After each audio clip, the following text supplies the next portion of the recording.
Magandang araw mga bata! Welcome sa ating panibagong aralin. Ako si Teacher Frel, ang inyong guro sa Mother Tongue 2, Quarter 4, Week 1 hanggang Week 2. Ang ating pag-aaralan sa araw na ito ay pagsulat ng tala-arawan at liham. Mga bata, handa na ba kayong makinig?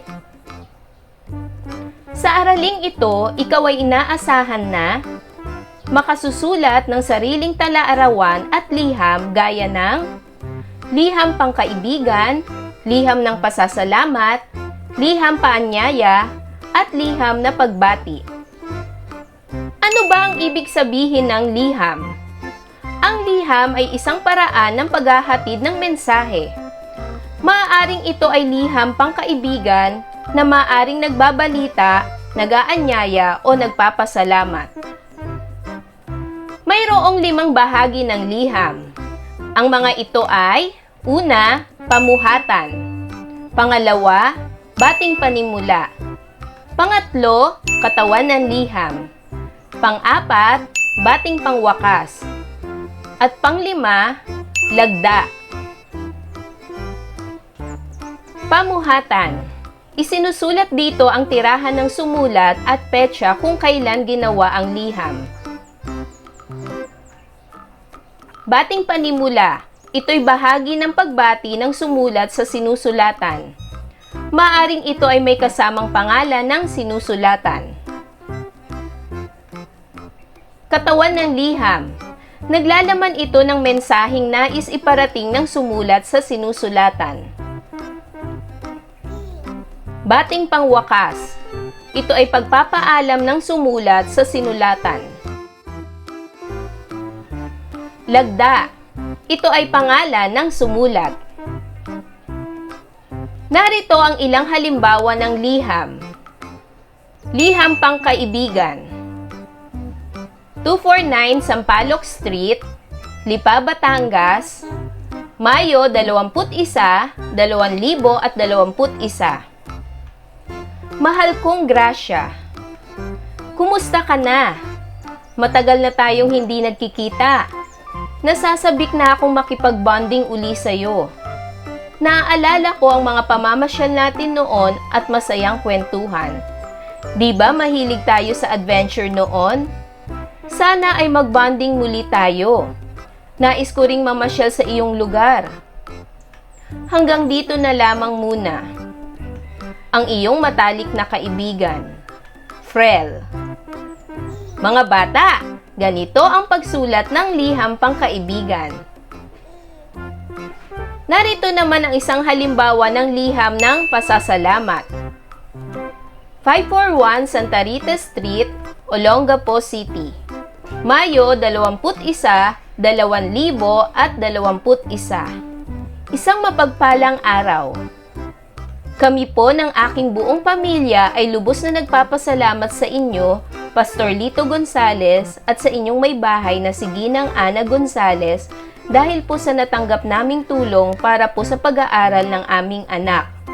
Maraming salamat po dahil hindi kayo tumigil sa pagsuporta sa aming anak simula pa noong siya ay nasa unang baitang pa lamang.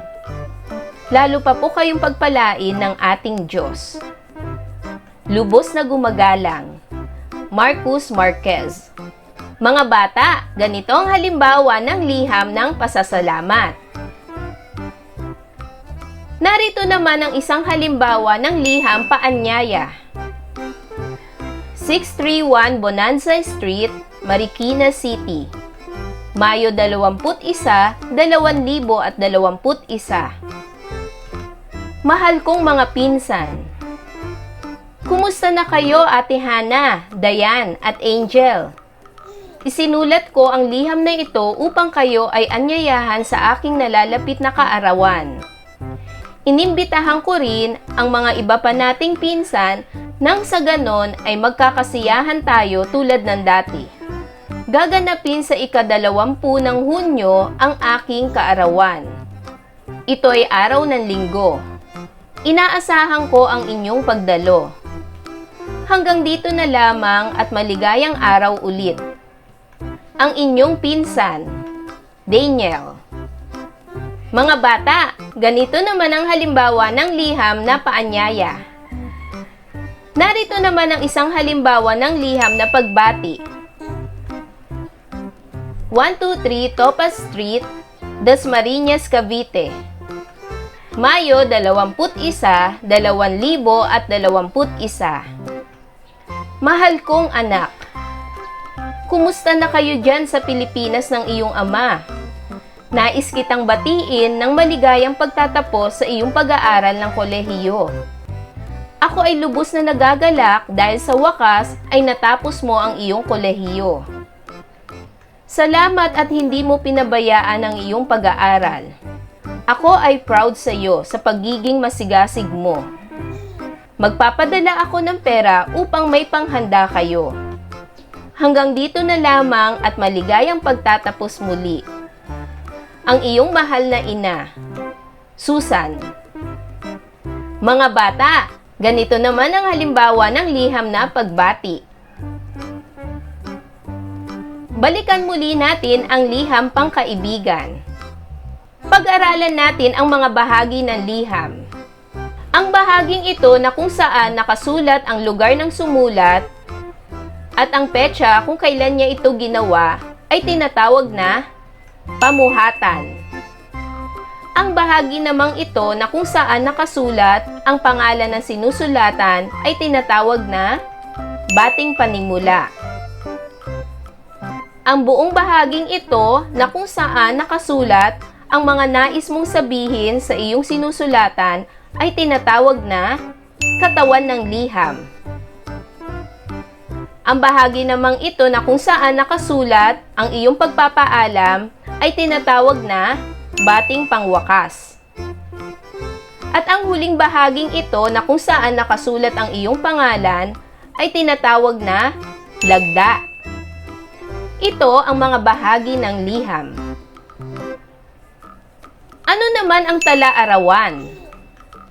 Ang tala-arawan ay isang pang-araw-araw na tala lalo na ng mga personal na karanasan sa loobin, obserbasyon at pananaw.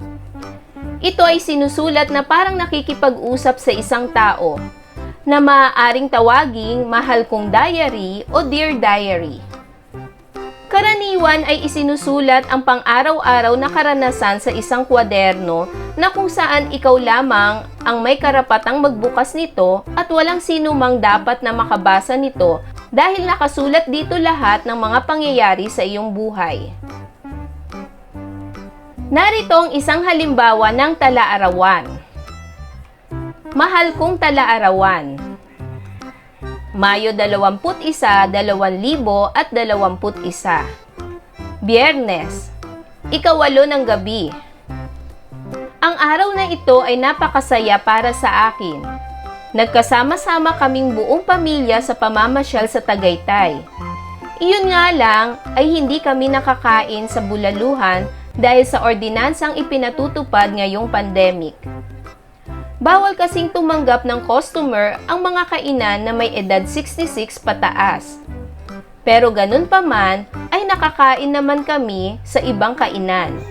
Pero nag-take out na lamang kami. Pagkatapos ay nagbiyahe na kami patungong Maragondon. Ang saya! Ayan mga bata, ganito naman ang pagsulat ng tala-arawan. Ikaw maaari kang sumulat ng iyong tala-arawan.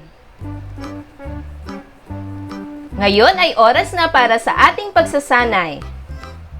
Piliin sa loob ng kahon ang mga bahagi ng liham na tumutukoy sa bawat bilang. Isulat ang sagot sa patlang. Piliin sa mga ito ang katawan ng liham, bating pangwakas, bating panimula, pamuhatan, lagda. Una, ito ay bahagi ng liham na kakikitaan ng pirma ng sumulat. Piliin sa kahon ang tamang sagot. Magaling! Ito ay lagda. Pangalawa, ito ay bahagi ng liham na kakikitaan ng mga nais sabihin ng sumulat. Piliin sa kahon ang tamang sagot. Magaling! Ang tamang sagot ay katawan ng liham. Pangatlo, ito ay bahagi ng liham na tanda na tapos na ang nais sabihin ng sumulat. Piliin sa kahon ang tamang sagot. Magaling! Ang tamang sagot ay bating pangwakas. Pang-apat, ito ay bahagi ng liham na nagsasabi ng pinanggalingang lugar nito. Piliin sa kahon ang tamang sagot. Magaling! Ang tamang sagot ay pamuhatan. Panglima, ito ay bahagi ng liham na bumabanggit sa kung sino ang sinulatan. Piliin sa kahon ang tamang sagot. Magaling! Ang tamang sagot ay bating panimula. Tandaan, ang liham ay isang paraan ng paghahatid ng mensahe. Maaring ito ay liham pangkaibigan na maaring nagbabalita, nag-aanyaya o nagpapasalamat. Ang limang bahagi ng liham ay ang mga pamuhatan, bating panimula, katawan ng liham, bating pangwakas, at lagda. Ang tala-arawan naman ay isang pang-araw-araw na tala, lalo na ng mga personal na karanasan sa loobin, obserbasyon, at pananaw. Ito ay sinusulat na parang nakikipag-usap sa isang tao, na maaaring tawaging mahal kong diary o dear diary. Ayan mga bata, naunawaan niyo ba ang ating aralin sa araw na ito? Magaling! Muli, tungkol saan ang ating aralin?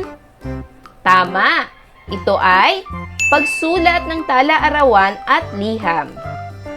Mga bata, sana ay marami kayong natutunan sa araw na ito. Hanggang sa susunod nating pag-aaral, paalam mga bata!